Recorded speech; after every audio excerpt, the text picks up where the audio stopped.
Hello everyone, Texas PPA would like to congratulate you on your desire to enter Texas PPA and PPA's International Print Competition. It's been said that juried style print competition is the single most influential factor in raising the quality of work produced by professional photographers. At Texas PPA, we are committed to helping you achieve the goal of producing world-class work.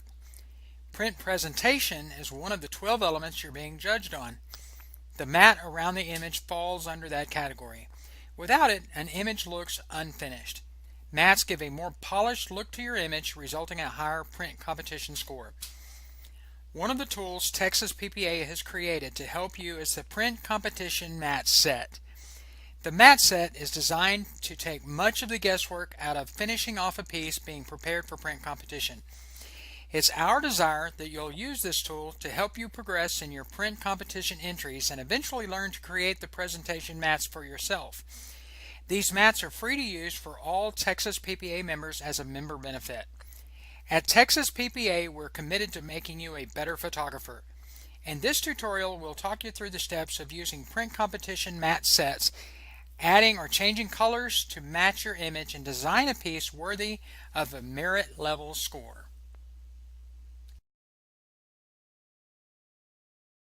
The TPPA print competition mat set consists of 3 sections. There's the mat itself. I'm going to be turning these layers off and on so you can see what we're working with. One layer is the mat. One layer is the inset. The third part of the mat is the bevel stroke. All 3 of these can be edited independently to get the look and feel that you need for your print competition image. So we're going to design this by putting an image into one of these mats, saving it, and getting it ready for PPA style print competition. The first thing I'm going to do is select the background layer because we're going to be pulling our image into the mat. Now that's important because these are already pre-sized for the lab. You don't want to drag them on top of your image, although you could. Much of the work is done for you, so by dragging your image into the mat, it's going to take out a step of sizing it for the lab. Okay, the image that we're going to put into this mat is a photograph of this bank building taken at night. So we're really just going to drag and drop the image into the mat, and we're going to get it as centered as we possibly can. And we can tell right off the bat that the mat opening really doesn't match the image, and that's okay because this is editable. We're actually going to open up that opening a little bit so we can include more of that bank building. And here's how we're going to do it. We're going to select the inset, the mat, and the bevel stroke together and then transform it bigger. But you have to select all 3. You do that by clicking one and then holding down your control button on your keyboard and clicking the other 2. So once we do that, we can go to edit transform. Edit free transform, and watch that mat just open up. We're going to open it up a little on top and a little on bottom, and we're going to apply that. And then we're going to readjust the image how it sits in the mat. Okay, that's a lot better. We're going to loosen it up just a little bit more. Select the inset, control, click the mat, and click the bevel stroke. And then control T or edit free transform. Transform it a little bit more. Okay, now we have the image fitting inside the mat very nicely. The second thing I've noticed is the mat color really doesn't match the color of the image, and that's important. So here's how we're going to adjust the color of the mat to match the image. For this particular one, we're going to select the mat in the layers palette, and we're going to go to Image, Adjust, Hue and Saturation.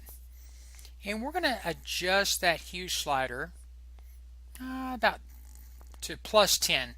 Now if you'll notice that mat really takes on the color of that sky. We're going to click OK on that, and we're going to do the same thing to the inset. Select the inset, Image, Adjust, Hue, Saturation, and we're going to bring that up to +10. There we go. Click OK. Awesome. Now it's really starting to take on the look that we want for print competition. We have a mat that matches the image, But that stroke, that white line around the image is too glaring. We've got to change that to either gray, black, or maybe even a darker blue. And I think the darker blue is the route we're going to take with this one. So I'm going to zoom in on that. Okay, I'm going to, from the color picker, select a deeper color blue.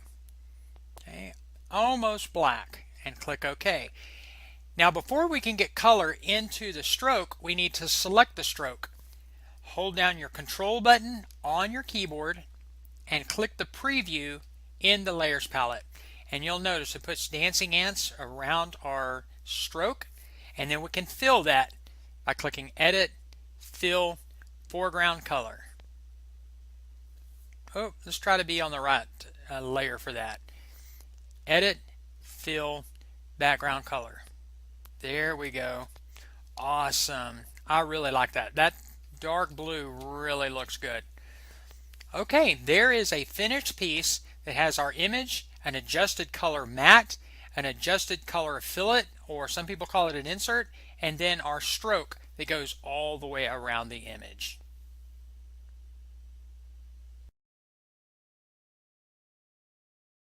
The more exciting mats in the TPPA print competition mat set are the gray mats. They're exciting because we can take color from inside the image and apply it to the mat, so we can keep a theme all the way throughout your competition piece. So for this particular mat, we're going to take a bridal portrait that has a theme of green, lots of green, green grass, green trees, and we're going to turn this matte green as well. But we've got some competing colors in here too. We've got some warm brown tones, so we're going to try a little bit of each. So the first thing we want to do is select the background layer in the mat, and we're going to drag our image in and drop it right on top of the background layer. Okay, and I can tell that this image doesn't take up the entire opening, so we're going to transform that up just a little bit. Okay, awesome. Okay, let's apply some color to that mat. We're going to select the mat in the layers palette by hitting Control on your keyboard, holding it down, click the preview window in your layers palette. Now we can grab a color from inside the image, and then we're going to use a paintbrush to paint in that color. When you select your paintbrush, it's going to revert to the normal mode, and you don't want that because this is what's going to happen. It's going to apply green to the mat but not keep the texture. So we're going to switch that from normal to color.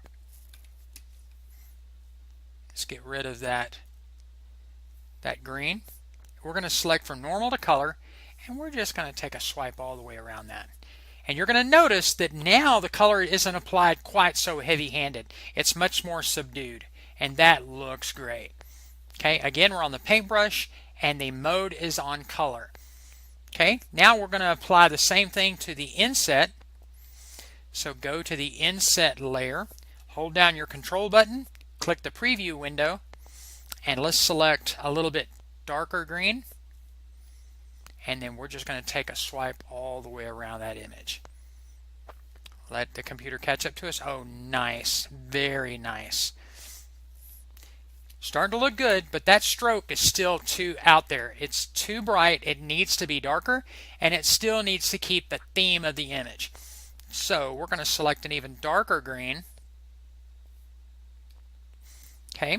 Using the same technique of selection, hold down your control button, click the bevel stroke icon, the preview window in the layers palette. This time we're just going to fill, edit, fill, foreground color, and click OK. Look at that. Isn't that great? The image now almost looks like 3D. The mat looks like it's coming out of the image, and that is great. So let's say we wanted to add some of that brown to the mat or even the inset. Well, let's see what that looks like. Let's select let's try it on an insert. Let's click the insert, control, click the preview window, and let's select some of this brown up in here. That's actually kind of a olive green. That's okay, it's a different color. And let's take a swipe all the way around the image. Boy, now it's starting to take on a completely different look, isn't it? Let's try it on the mat. Hold down the control button, click the preview window. We've still got the paintbrush in color mode. That's nice too. I think for this particular image the green was working better, but it just illustrates how you can use color from the image